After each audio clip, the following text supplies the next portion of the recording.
So what about your business, man? You got all these businesses going on and everything like that. What's new? What's popping? What's one of your next ventures? I know you got a meetup coming up with Dean and Jason. Yeah, we got our meetup coming up with Dean and Jason. My boy Henry Washington's flying out here. I think he's flying out on the 2nd, and we'll make some content and shit, and then he'll be here on the 3rd, leave on the 4th. And I don't know if he's still the co-host of the Bigger Pockets podcast, but he was co-hosting Bigger Pockets for a minute. Is he the one that is partners with David Green? I was just listening to one where he was talking about all his multifamily stuff. He had a partner that he partnered with that in that aspect of the business.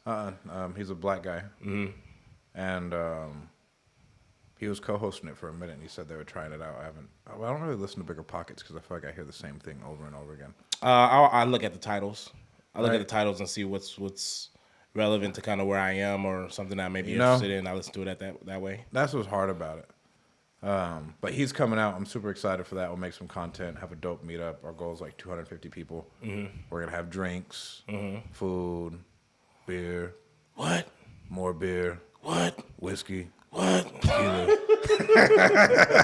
We're listening to some Stone Cold Steve Austin clips before we started this podcast.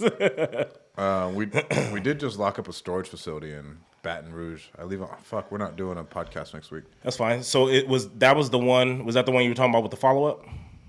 No, that was a different one. So that one's in northern Louisiana. This one came from a wholesaler in our mastermind. Okay. That we bought. We're paying him a six-figure assignment fee.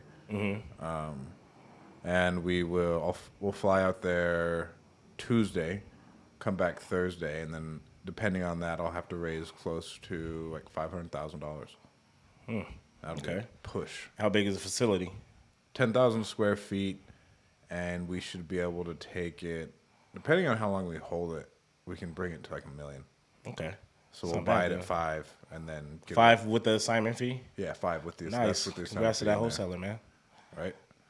Well, no, the assignment fee's baked into that. Into the 500, right? Yeah, that's what I'm saying. But you're all in 500. Yeah, we're all in 500. That's dope, man. And then the goal is burr it pretty much, bring all the investors in. It won't be a cash flow deal at the beginning. It's 100% vacant. Okay.